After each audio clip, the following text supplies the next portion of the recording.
Hi, I'm Ben Province, and welcome to Show Me the Music. On today's show, I'll get to talk to St. Louis rapper, producer, and songwriter Tarsia Renee. For decades, hip-hop has been a vital part of St. Louis's musical identity, with artists ranging from the secular to the sacred. The latter pertains to our guest, Tarsia Renee, whose artistic emphasis leans heavily on her personal faith and community outreach. The St. Louis native's latest EP, Lighthouse, was released in 2019 by her own non-profit record label, Vivid Core Music. The organization's recording studio aims to, quote, create high-quality art at affordable rates because creativity shouldn't be limited by income. The studio offers music and podcast recording, as well as mixing and mastering. And I'm joined now by Tarsia Renee. Thank you so much for taking the time to do this. Thank you for having me. Well, it's my pleasure. And I wanted to start at the very beginning. You started rapping when you were 9. Yes, sir. And I wanted to know if you remember the first bars you ever wrote, and if you could rap those for us. Yes. So the funny thing about that is being on STL TV, because it was a St. Louis-based rap, but it went a little bit like this, and it's super short. So it said, it's just a typical day in the STL. I'm trying to get that mail. And that was just like, that was all I could come up with at the time, but I knew that it rhymed and I liked the rhythm of it. Mm-hmm. But then I lacked in one area, which was the production, basically the music behind it. And so I sort of halted from writing the lyrics, and that's what intrigued me to start producing my own music. Yeah, that's fantastic. Yeah, and I want to get into the Lighthouse EP, your most recent release. My favorite song on the record is Keep It Lit, and I think for me it's an example of how great flow and a great beat can come together and turn into something really cool. Now, for a song like that, do you write the lyrics first, or do you produce the beat first? So with full projects, I usually have a concept in mind that I sort of want to stick to, and all of my song titles and lyrics are usually based on that. So Keep It Lit came from just having a heart to want to shine my light, let my light shine, as Christ said we should. What you gonna do when they try to dim my lights down? Word blazing my bones, I ain't coming to play around. Standing firm when they got some, you can get it right now. We can go at it however you want, it can go down. We gon' keep it lit, we gon' keep it lit. And then I found production for it that would really fit the mode that I wanted the song to have. And you have a collaborator on that track, Ruben Jones. He released an album recently called Endurance on your label, and I wanted to give him a little bit of a shout out. So if you could talk about that release. Yeah, definitely. So shout out to Ruben Jones. He is my label mate. We are both on the Vivid Core Music record label, and he released Endurance LP recently. So I would definitely recommend checking that out. He shared his heart and his life experience from the last 3 years, which was very heavy, but ultimately became very triumphant as well, so yeah. Yeah, and I wanted to talk about another song on the Lighthouse EP, Highlight Reel. Yeah. It seems like that was inspired by seeing on the idea that you see only the best of people on social media, and the lyric, life is not a movie, it's a highlight reel. I got that right? Yeah, okay. you got it right. Cool. Life is not a movie, it's a highlight reel. The outside never shows how we feel. We look good till somebody get a black light. Live our best life till somebody shine a flashlight. Life is not a movie, it's a highlight reel. The outside never. That just came from, obviously the world today is heavily based on social media.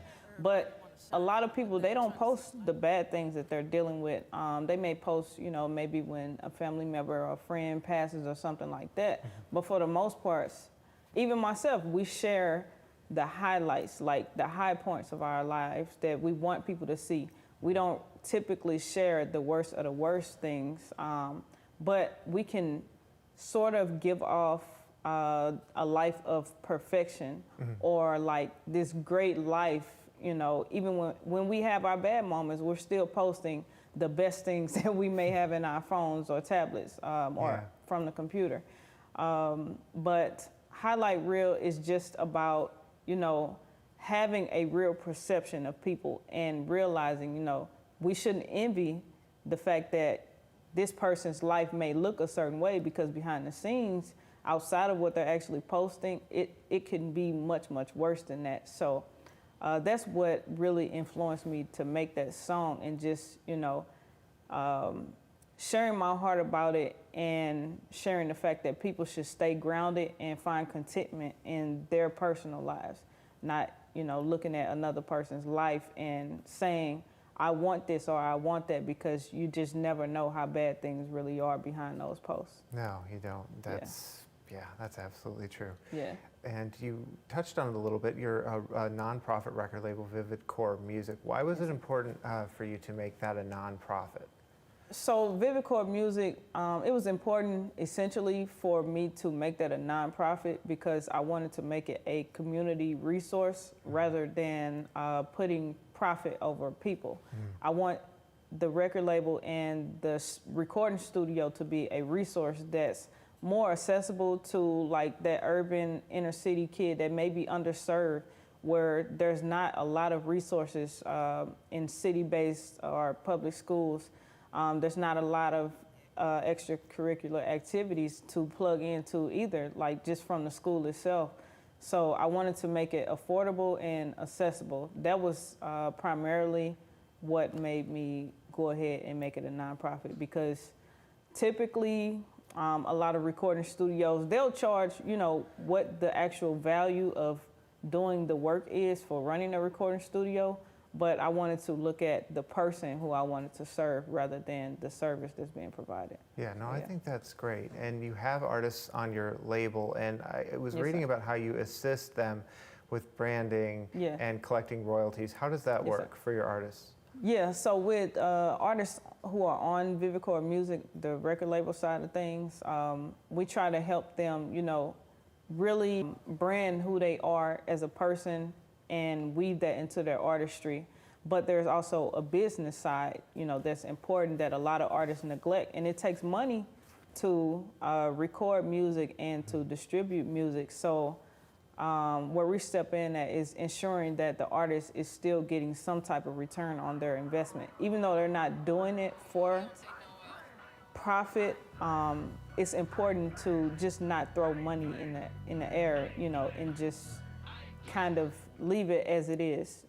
There are certain strategies and certain business paperwork that need to be taken care of to at least make sure it's worth it, or that we can at least keep it going.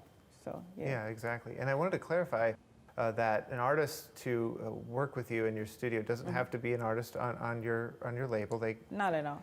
Right. Not at all. And so which services would you offer for those artists who come into the studio? So artists who come to Vivid Core Music Studio, they can come in to record.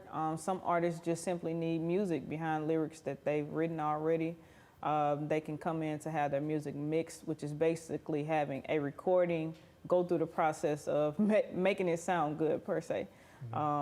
Because we can record anything on our phones, and sometimes it just may not sound the greatest, but the mixing process or audio production is the process of making it sound like the things that we hear on the radio. And we also offer mastering. Or if artists just need a consultation to figure out, okay, I have this record that I recorded, now what does it take for me to put it on digital streaming platforms and things like that, then we talk through things like that as well with artists. And you offer beats for artists as well too, Yes. right? Yes, sir. Yeah, that's fantastic.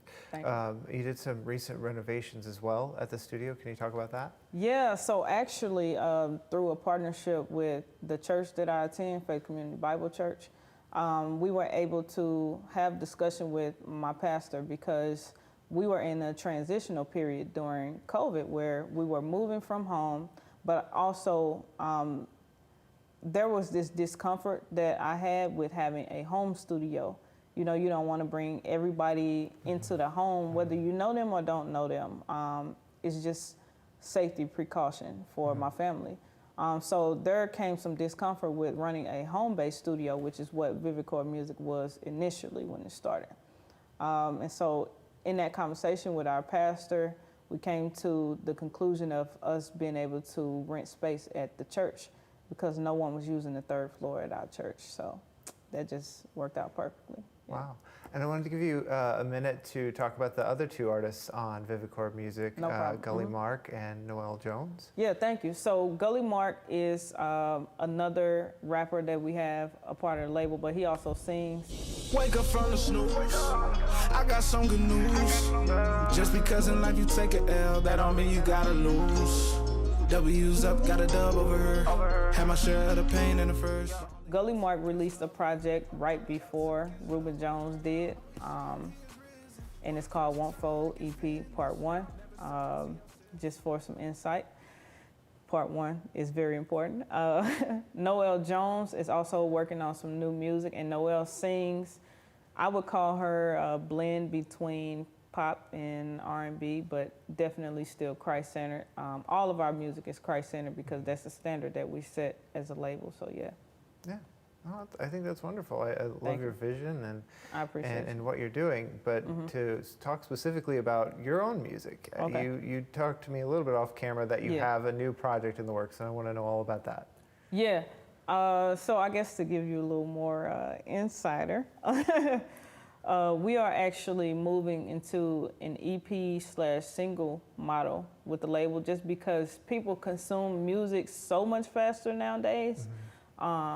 We're going to make sure that we're able to produce music much faster for the people who support our music, people who are just looking for new music, people who are looking for hope. Of course, we want to give people that through music, so we want to push as much music out as we can produce.